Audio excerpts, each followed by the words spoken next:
Hey everybody, welcome back to Breakfast with Bob from CLASH Daytona. My name is Bob Babbitt, brought to you by NASCAR Foundation, Daytona International Speedway, USA Triathlon, Aquasphere, and Varlo. Our next guest, Mr. Taylor Reid, who has been here numerous times. Yeah, I think this is 4 or 5. You like this place? I like this place. It's pretty awesome.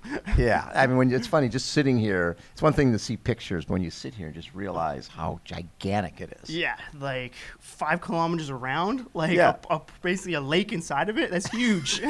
Have you been out on the just riding on the course? Yeah, doing a few laps. It's exciting, like fast. With the tailwind, we're hitting like 55 kilometers plus. Oh my God, so it's pretty sweet. Yeah, that is so cool.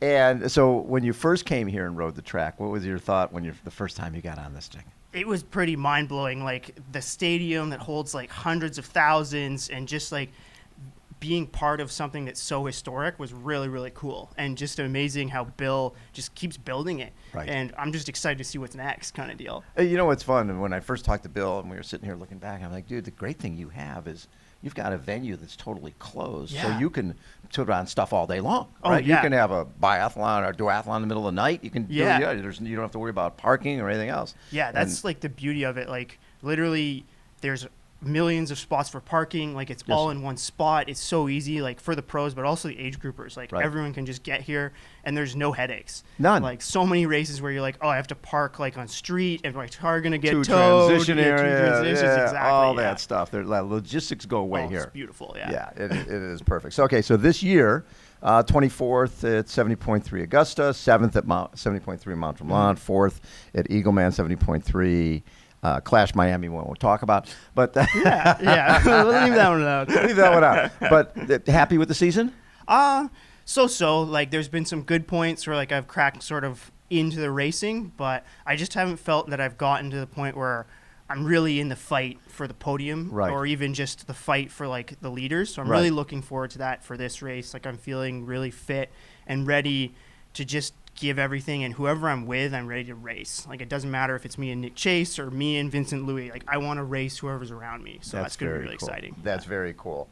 And you were mentioning, so we were talking about when you're doing an Ironman race, an Ironman distance race, and if if it's your first time, you're going to finish. Oh yeah. Or if you're in Kona, you're not dropping out unless you're missing a body part or something happens. But if as a pro, you have to make calculated decisions based on, okay, I'm out here at Ironman Mount Tremblant, I'm not having my day. Yeah. Do I run a marathon and then basically waste myself for the next 6 weeks? Week, exactly. So yeah, it's a really hard call. Like me and friends like talk about how like you see a lot of the marathoners, the pro marathoners, if they're not having the right day, they're not going to risk an injury or something like that. So it's really like it's a hard call, especially when you hit transition and you're just like, well, mathematically it doesn't make sense. Like I could go run 10K or a marathon, but I'm just going to be fried, and I could win next weekend kind of deal if you don't do that full marathon. So you have the crowds around you and you're just like, sorry, I got to bow out. But it's a hard decision, but I think sometimes the right decision, especially for the pros when you have so much on the line, and it is about the dollars, and sometimes. No question. Yeah. Well, one of the races as part of this series, Clash Watkins Glen, you were sick there. Yeah. But you got to be part of it. It's a pretty cool course, right? Yeah, very cool. Like very different from the other tracks, like hilly, and just like in the beautiful like Finger Lakes area. It's really cool. And it's like 4-hour drives for me, so I couldn't say no. That's the closest race to me. And what was cool about the TV show there, it wasn't a blow-by-blow. It was really more of a travelogue on Watkins Glen. Yeah. And giving people who were watching a little bit. It sort of reminded me of the Ironman show. It makes you feel like, hey, I would like to go there. Community, yeah. I want to and find like out. The national parks are really cool. Like there's a cool gorge, and then like places to eat. It was really fun, in the whole like atmosphere of it was cool. Yeah, you got a wine festival going at the same time where these people have no idea who these triathlon guys are. I heard there was a toga party during the race.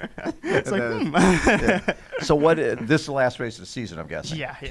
I'm not crazy like Jackson trying to do 2. Yeah. What do you think for next year? What are you looking at? Next year, I've got my wedding on like May 7th, so I'm getting married. So that's a big cornerstone. Man. That's very cool. Yeah, so I may not race until after that. If I do, it'll probably be like either Clash Miami or maybe Oceanside. Okay. But yeah, so it'll be really focused on the wedding, and then I'll get into like the real racing. Like Tremblant is like one of my favorite ones. Yes. And then hopefully we'll see what other Clash events, but Watkins Glen will probably be on there, and then Daytona will probably sneak in again. So you're really digging the track. Oh yeah, like it's very exciting, and just the atmosphere and the feel of like family and just being part of it is so much different than any other race. Yeah. And what got you in the sport to begin with? Barry Shepley. Barry Shepley. Yes, there Barry are Shepley. A lot of folks from Canada got into the sport through Barry. Shepley. What did he see you at an event? Actually, so my parents, we live in Caledon, which is the same town that he's from, and I started running, and I was like basically as like a 10-year-old was like, I want to win my regional champs. Right. So they're like, okay, let's find a coach, and it just so happened that Barry was like the local coach, and he saw me. I was a mountain biker as well, and he's like, well, you got 2 of the 3. Like, let's be real. Like, it's a lot harder to, like, you may not make a living in running, so let's give triathlon a shot. Yes. Especially, like, looking at Canadian history. It's like we don't have any gold medalists from the Olympics in marathon. We have a gold medalist in triathlon, so. Yeah. That's, and also we've got Ironman champions. Yeah, exactly. From Canada. Yeah. So same last name, actually. What was the first triathlon? First, like, real triathlon was actually national champs at, like, our little local junior national champs. Almost got lapped out, but I made it through the bike and finished, yeah.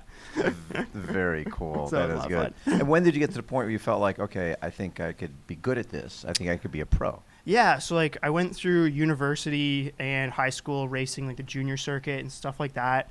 I had some really, like, fun, like, explosive moments where I got, like, junior silver, U23 national champion, stuff like that. So I knew that there was a potential. And then basically, I think it was in Spain, Barry sat me down when it was like 2014. And he's like, okay, Taylor, like, let's be real. The Olympics is probably not happening. But there's long course. And you've basically been building yourself up to long course because you're not a great swimmer. So you're chasing on the bike.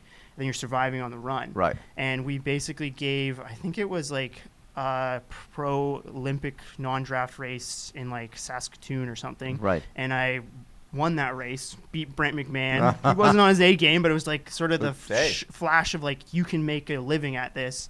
And I like had a huge battle with Lionel when I came second in Tremblant. So that was like the sort of tears in the eyes moment where it's like, I can do this. I can be here. Yeah, I can be here. There's I belong really no here. reason. Yeah, exactly. So that was so really cool. Racing Lionel back then and then just seeing how he has blown up and become this superstar. Surprise you? Not with his mindset, but it's awesome. That's all it is, really. Yes. It's just been really cool to see how he grinds and just like puts like basically heart on his sleeve kind of racing. Right. And I have a lot of respect for that. And like, there's some things we can definitely learn from him. Yeah. Best race you've ever had?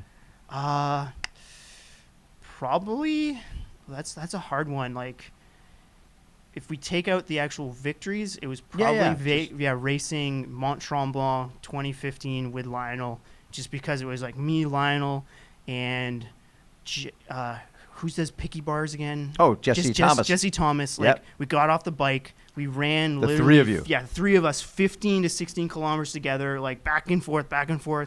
And finally Lionel like attacked, and then I attacked, and like the last 5K was just grueling, and it's just, that's a moment that I'll never forget for sure. How cool just is like, that? Yeah. Yeah, you're racing with 2 legends. Yeah, and just like right in the middle of it and like in the fight. Like that's really, I think that's really what you love, is being in the fight. Yeah. Like, and have you felt like you've been in the fight here yet?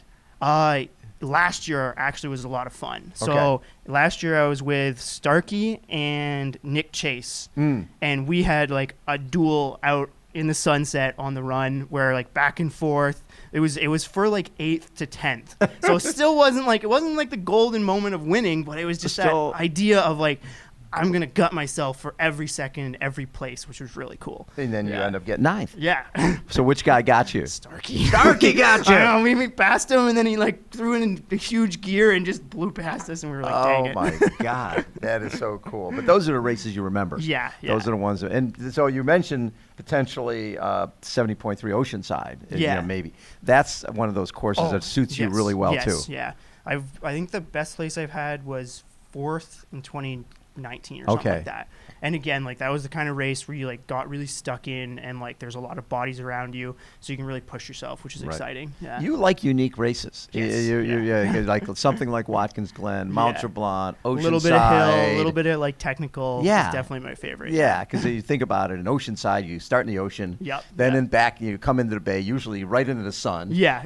Right. Like, and then the bike ride, you're on parts of Camp Pendleton. People are not allowed to ride. Yeah, right? yeah. With so it's 3 a very massive big surprise. climbs. Yeah, and the climbs are pretty awesome. There's a couple of really good descents, so it's like it's nice to mix it up. Like I don't think I would call myself like a purist, like where you're gonna put yourself on a racetrack kind of deal, or like a horse track. But when it comes to like the little nitty gritty things, I can definitely dig in and like sort of show off. Yeah. So when you're doing a race like this, where you basically have to stay in that aero position for a long time, and it can beat you up a little bit. Yeah. And so do you train specifically knowing, okay, my hip flexors are going to be toast when I get off the bike. I still have to run fast. Yeah. So that's one of the small advantages of being up in the north, Canada. So we're just on our trainers anyway. Right. Like we can't ride outside pretty much for like 3-4 months. 3-4 months, exactly. So like it was pretty easy to jump on the trainer. We got it set up, and then like coach has a treadmill, so you just jump right off on the treadmill to like practice that kind of like being crunched up and then popping and getting ready to go. Wow, that's hard. Yeah.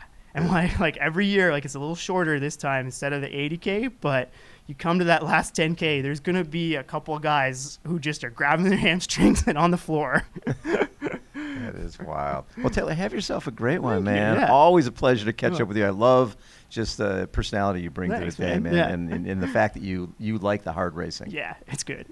Perfect. Taylor Reid has been our guest. Everybody, again, Breakfast with Bob from beautiful CLASH Daytona. Hold on. We will be right back.